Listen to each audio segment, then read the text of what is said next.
As much as 86% of new businesses are Latino, and boardrooms are slowly opening doors to Latino executives. We learned the concept behind creating your empanada of success from Aquiles Larrea. We also revisit our interview with the young Cuban playwright, Iraisa Ann Reilly. It's all here on the next Latino Motion. Join us.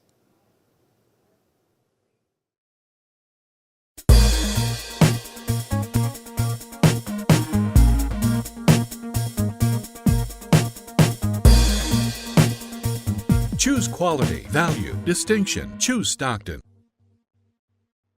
Latino Motion with Bert Lopez is presented by Latino Motion Public Affairs Media, a New Jersey nonprofit corporation, and Stockton University. This edition of Latino Motion with Bert Lopez is brought to you by the HD Studios at the campus of Stockton University. Funding for Latino Motion is provided by Atlanticare, healthcare you can believe in. Atlantic City Electric, energy for a changing world. And South Jersey Gas. Welcome to Latino Motion, a weekly interview show highlighting issues impacting New Jersey's Latino community while advancing understanding of Latino cultural heritage and contributions to our society. And here is your host, Bert Lopez.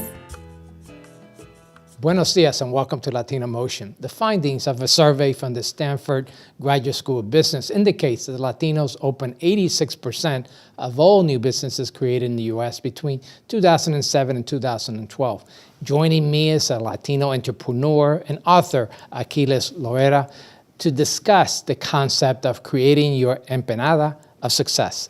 Aquiles, welcome to Latino Motion. Bert, thank you very much. It's an honor being here. Now, your parents were immigrants to this country, and that's how you got your start. Tell me a little bit about that story. Yes, my parents came here from both Ecuador and Honduras. My father was in all different types of work, but he settled in real estate, and my mom was working for a company in the garment district, and hence the story in the book about her losing her job and the uncertainty that comes with that event happening, and I've just felt compelled to write about it. Plus, it gave me a start into the business. Well, before we get into the book, let's just talk a little bit about the challenges your family face and many families face here in the U.S. Actually, your mom lost her job after 20 years in the same company. We've had some closings down here in South Jersey, the casino industry, where many employees have lost their jobs. And certainly there was a rebound in your family, and hopefully there will be a rebound here as well. But we're here to talk about some of the things we can do to protect wealth.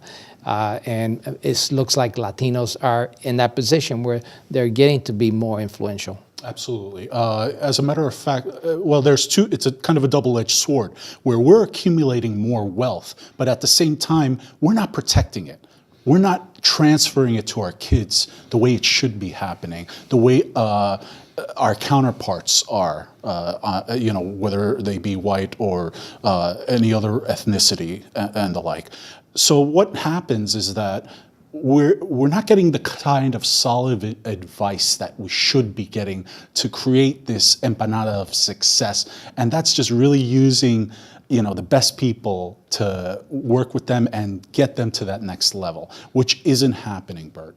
So when we talk about wealth and we talk about wealth management, a lot of people just get a glaze over because we don't have any. Me too, Bert. We don't have any wealth to protect. But actually, all of us are developing a little bit of net worth, if you will. So if you own a house, if you have a job, you do have some sort of wealth and net worth. Yeah, it's funny. The immigrants that come here, they want to kick the building, and that means they want to own real estate, but their sons and daughters and their grandkids, los nietos, they want to, they're more interested in not only real estate, but to diversify themselves with, 401ks and investments and all the like to really spread themselves out. And that's where it gets complicated. And that's where you need your professionals to really help you out.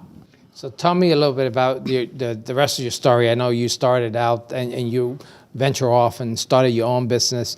Tell me a little bit about that, and then we'll talk a little bit about how you started the book. Yeah, great. I started out with Morgan Stanley 20 years ago, and then I was with Merrill Lynch, and I opened up my own place in 2002. I had always had the dream of having a firm that catered to really successful people and people who really needed help.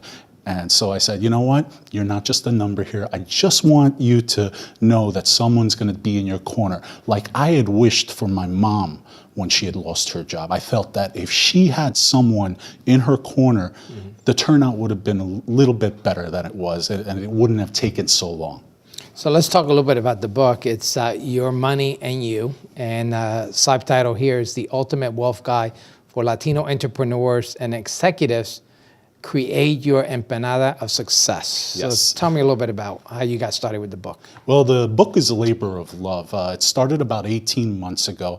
And what happened there was there wasn't enough information in the community. The financial education in the community, for lack of a better word, is not great. So I made it my mission that I wanted to change that I wanted to bring an education, a book that could touch upon many different disciplines and many different practices to help people make smart decisions about their money. Now, what is the downfall, if you will, of many of the Latino community in terms of seeking help? The first thing is orgullo, or pride. All right. If you're a Latino male, the first thing is, I don't want to get help yet. They're going to wait till the last possible second, as opposed to the Latinas who will seek out help right away and are more open to getting help. It's surprising. And this was after interviewing several successful people that this trend came out in my findings. Now, one of the things that we're seeing now, in addition to the entrepreneurship spirit and the fact that so many Latino businesses are opening, is also that some of the boardrooms, even Fortune 500 companies, are opening up the boardrooms to Latino leadership as well. Yeah, we're seeing a definite trend on the upside for boardrooms. We're still nowhere near where it needs to be, but thankfully, there's just some great individuals either taking the helm of companies or getting directorships, so we're happy about that. So whether you're a CEO of a Fortune 500 company or whether you're a supervisor in housekeeping, there's room there for you to build your wealth and to certainly to have good management of that wealth. Absolutely. And we're going to get into some of the practical points of that in just a moment. We're going to take a quick break. We'll be right back with more Latino Motion. Latino Motion with Bert Lopez is presented by Latino Motion Public Affairs Media, a New Jersey nonprofit corporation. Join us online at www.latinomotion.tv. Find us on YouTube, Facebook, and Twitter. We encourage your comments and contributions for show topics. Welcome back to Latino Motion. We continue our discussion with Latino entrepreneur and author Achilles Larrea. Achilles, welcome back to Latino Motion. And we were just talking about the whole idea of your book, Your Money and You, and it's an ultimate wealth guide for Latino entrepreneurs and executives, creating your empanada of success. And not everyone is at that level where they're thinking that they need to worry about their wealth or their net worth, but should they? At any stage, whether you're just starting out, whether you're in mid-level, you should absolutely be thinking about these things, because the more prepared you are, the better that you're going to be able to overcome those challenges with the right people. Let's talk about some practical things that all of us should be thinking about in terms of protecting our wealth. Great. Well, the first one, you definitely want to look into your savings first. Do you have enough of a rainy day fund for things that happen? Because inevitably they do.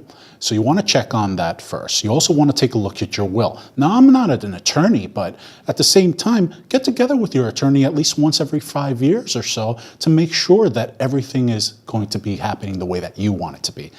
You also want to have insurance. You want to make sure that insurance, not just an umbrella policy or a regular life insurance policy, but are there things in your life that you want to direct to your kids as a legacy or protect them from unjustly being taken away from them via taxes? That's another thing that you want to take a look into. The other one, how about home ownership? I would think that that's a big one too. Let's go kick that building again, Bert. Right. You know, so yeah, absolutely. You know, the first investment and the biggest investment in not only Latino but in every American's lives is real estate and home ownership, and that will continue to be the trend. And it looks like the trend is that as far as home ownerships, Latinos are now leading somewhat the way in terms of new home ownership, which is great news for our community. Absolutely, and it's something that is first and foremost on immigrants' minds, Nuevo Latinos' minds, and their kids and grandkids. Absolutely. Let's talk a little bit about the crux of your book and some of the things that you're trying to drive home, particularly in selecting a professional and getting help. Let's talk a little bit about that. Well, you know, in the back of the book, there's a bonus section that shows you how to interview the professionals that you do meet. All right. And sometimes they're not a fit for you, and sometimes you're not a fit for them. So you may have to go through a few people, and you better be prepared for that. Now, whether it's a wealth advisor, accountant, attorney, and the like, you want to be prepared with questions similar to these. And that's a give me that we give away in the book. Now, obviously, not everyone is qualified, and yet there's some people out there offering their wares, so to speak, in terms of trying to get the Latino to participate in their wealth management. What credentials should we be looking for? Well, the credentials are important to a point. I think it's just as important to have a good relationship with them. I mean, their background, you know, everybody is licensed or everybody wants to do a certain job, and they all sound the same, Bert. I wish they didn't. But what's more importantly, can you trust this person? And you'll know the first 5 minutes you're sitting with a professional and they're talking to you about a subject matter, whether it be legal or wealth management or accounting, you'll know if they're for you. I know that's a little vague, but it's absolutely true. I've seen it with every individual that I've worked with in over 20 years. Now, you mentioned a couple of the professionals. Walk me through a little bit about what is a wealth manager and what's their role? Well, a wealth manager is one part of the puzzle. All right. Wealth management is investment consulting, advanced planning, along with relationship management. All right. Investment consulting is everything that everybody knows about investing. All right. And you use a wealth manager to help with that. But let's take, for argument's sake, me as a wealth manager, I need to talk to your tax person. All right, because there's a ripple effect, there's a domino effect. If I make a decision and it affects your taxes, and I haven't talked to your accountant about it, I'm doing you a disservice. Or if there's a legal ramification, say we're talking about a trust account or the like, I'm not an attorney. I can't give you legal advice. So you better seek out that guy first, and you better have a chat with him. I think it's important. Now, you mentioned the will. Very big piece, particularly in the Latino community, often overlooked, yet we want to provide for our kids and we want to take care of that. What happens if you don't have a will? Well, I'll give you what happens in New York State. All right, the relatives come out of the woodwork. So say you have 16 relatives. They get 1/16 of your estate if you die without a will. So it's important that you direct. Either you decide, Bert, or New York State or New Jersey or whatever state you live in is going to decide for you. And that's the last thing you want to have happen. Now, is it once you make a will, you're done and over with it? Oh, absolutely not. Now think of it. You might have made that will when you were 20 years old. Okay. And then the next thing you'll have kids, you have real estate, you have other properties, investments. What have you done to update that? Do you have a prenuptial? Do you have a postnuptial? So on and so forth. But I'm not an attorney. I don't give that advice. Seek out a good attorney. Achilles, where can we get the book? Well, the book is everywhere. We just launched August 1st. It's around the corner. It's in every major outlet. But we're on Amazon. We're on Barnes & Nobles, iBooks, Google Books. We are everywhere. And you also have a website. We also have a website, yourmoneyu.com. Thank you so much for sharing this information. Thank you for having and me, please Bert. stay tuned. We have more Latino Motion to come. Latino Motion with Bert Lopez is presented by Latino Motion Public Affairs Media, a New Jersey nonprofit corporation. Join us online at www.latinomotion.tv. Find us on YouTube, Facebook, and Twitter. We encourage your comments and contributions for show topics. We're back, and we will now go to a private interview with a young playwright, Iraisa Ann Reilly. A young Latina playwright has captured part of her family's own experience as exiles from Cuba to bring to life a captivating play. Joining me is Iraisa Ann Reilly to talk about her exciting play. Welcome to Latino Motion. Thank you so much for having me. So what is the name of your play? It's called One Day Old. So why is it called One Day Old? And give me a little bit of background. Right. It's about Operación Pedro Pan, which brought more than 14,000 unaccompanied minors from Cuba to the United States right after the Cuban Revolution in the early 1960s. And it's called One Day Old because it's in the structure of Peter Pan, James Barrie's Peter Pan. And I found a quote from him when I was doing my research about this kind of idea of being one day old and being in a place that's new and not really knowing anything about that place or where you are. So that's why it kind of inspired the title. Well, let's talk about inspiration. What inspired you to begin this venture to begin with? Right. Well, originally I had wanted to write a play straight up about my family coming to the United States and about my grandfather having a bodega here in the U.S. But I wanted to do it as a senior thesis project as a student at Notre Dame about 6 years ago. So I had to do my research in order to get this approved. Right. So I read a book called Operación Pedro Pan by a woman named Yvonne Condé.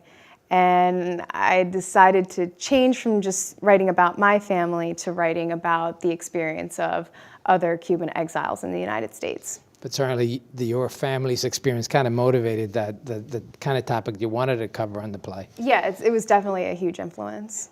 You got to think about the 1960s. Fidel Castro was taking power. What motivated those parents to basically let go of their children to come to the United States?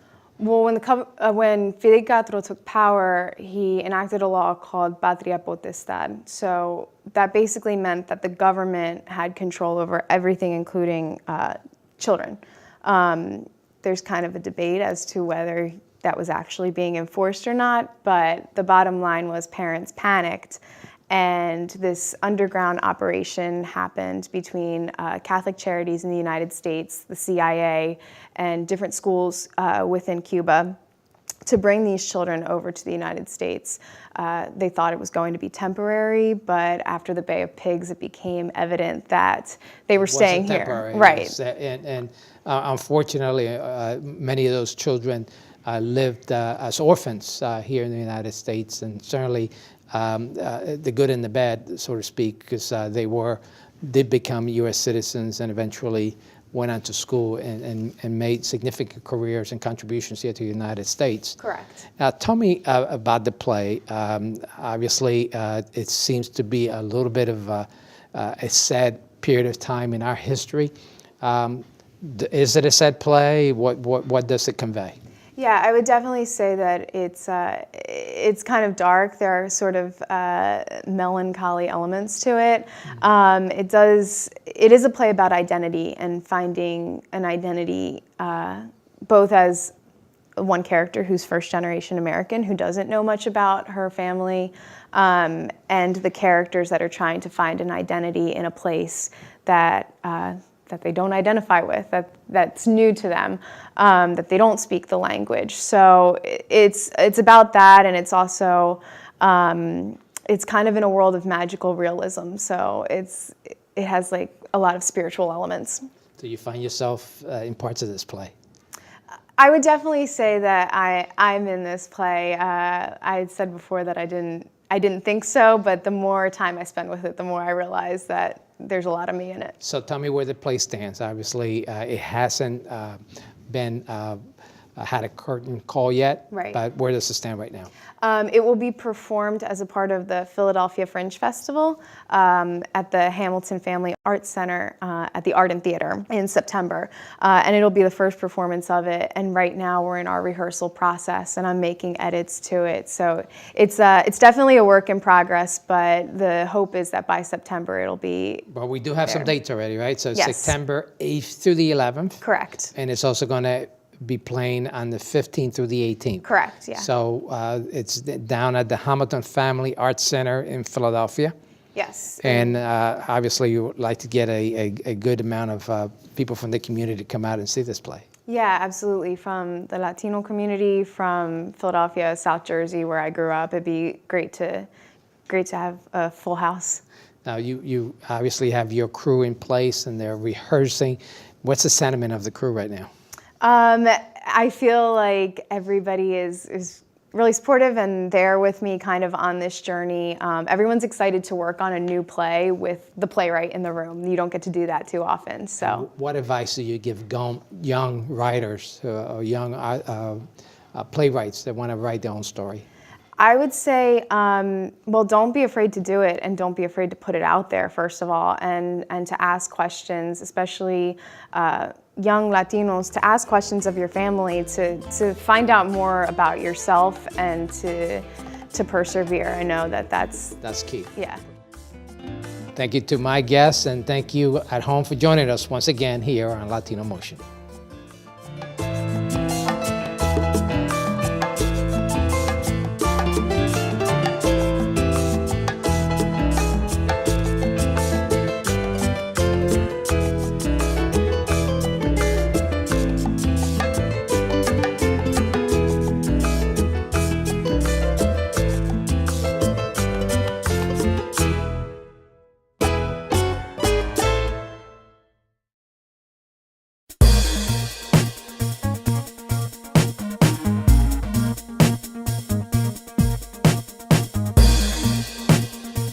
Choose quality, value, distinction. Choose Stockton.